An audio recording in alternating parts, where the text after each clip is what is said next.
My name is David Harrison Greis. Welcome to the Greis Report. Today I'm going to start off the show a little bit differently. I want you to initially watch this video, and then we're going to talk about what we just watched.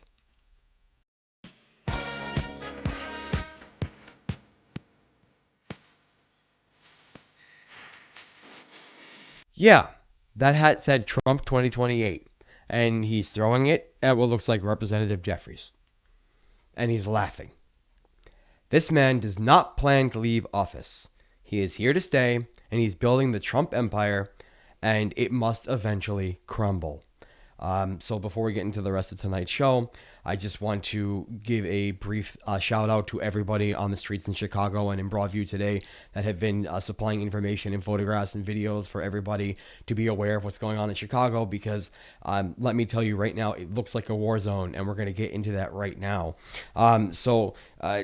Initially, when the day started out, there was a protest outside of Broadview, the ICE Gestapo processing facility out there. And what happened was Governor Pritzker of Illinois actually said Secretary Noem shouldn't have any safe harbor in Illinois. She shouldn't go anywhere without being held accountable for the crimes that she's committing.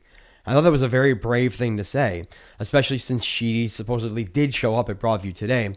I did see video of Greg Bavino, that scumbag, marching out with his brown shirts in formation while these yellow-vested social media people recorded them for what looks like propaganda and recruitment videos. Which is pretty disturbing. So if you like what you're hearing tonight, please remember to like, subscribe, and down here, we have an email address, thegreisreport@gmail.com. Again, that's thegreisreport@gmail.com. Please send us any tips, leads, story requests. We're always happy to engage with our viewership. Thank you to all of those who have already subscribed, and thank you for the engaging comments that you left last night on that video. That was awesome. Thank you so much for that. And if you do hit that subscribe button and that bell, it will just help us get the news out there further, because the mainstream media, they are not covering any of this, and we need to show the world what's really happening. So let's move on with the rest of tonight's show. Some big news right now coming out of Chicago directly.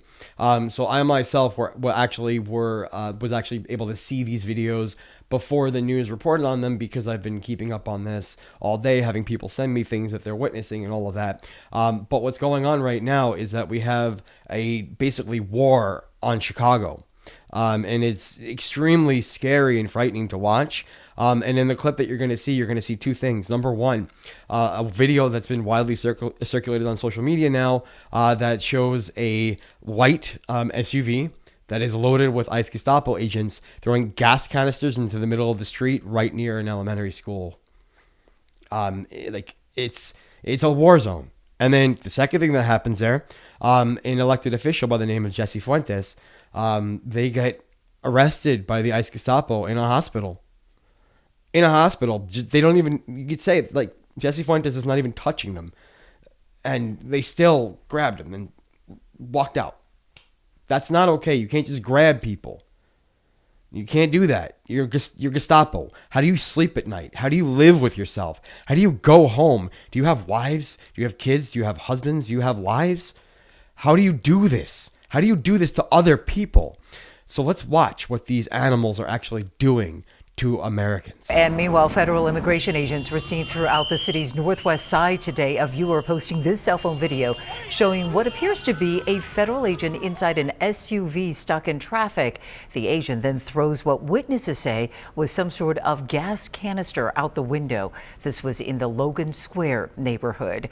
We are also following this breaking story right now. A Chicago alderperson placed in handcuffs after federal agents tried to make an arrest at a hospital in Humboldt Park. ABC. Remember when I told you that Trump was declaring a non-international armed conflict? This is the non-international armed conflict. And on top of that, they also struck a boat in Venezuela again today. And Venezuela eventually is going to fight back. You can't just keep killing people from a sovereign nation because you suspect something. I can suspect anything I want. Doesn't mean it's actionable. Doesn't mean it's correct. That's why we in the journalist community, we try to cite our sources. We make sure that we vet all the information that we're pushing out there, and we try to get the accurate scoop. And if we make a mistake, we will admit to it and we will retract the story. We'll publish a retraction. We'll explain it. All of that to maintain journalistic integrity. There's no journalistic integrity and there's no militaristic integrity in striking what you think might be drug boats. They could just be a family of 4 out on a vacation. They could have been fishermen. Who knows what they were, but they didn't deserve to die in a military strike. This has to end. My name is David Harrison Greis. This has been the Greis Report. Thank you for watching. Have a great night, and thank you for joining the resistance.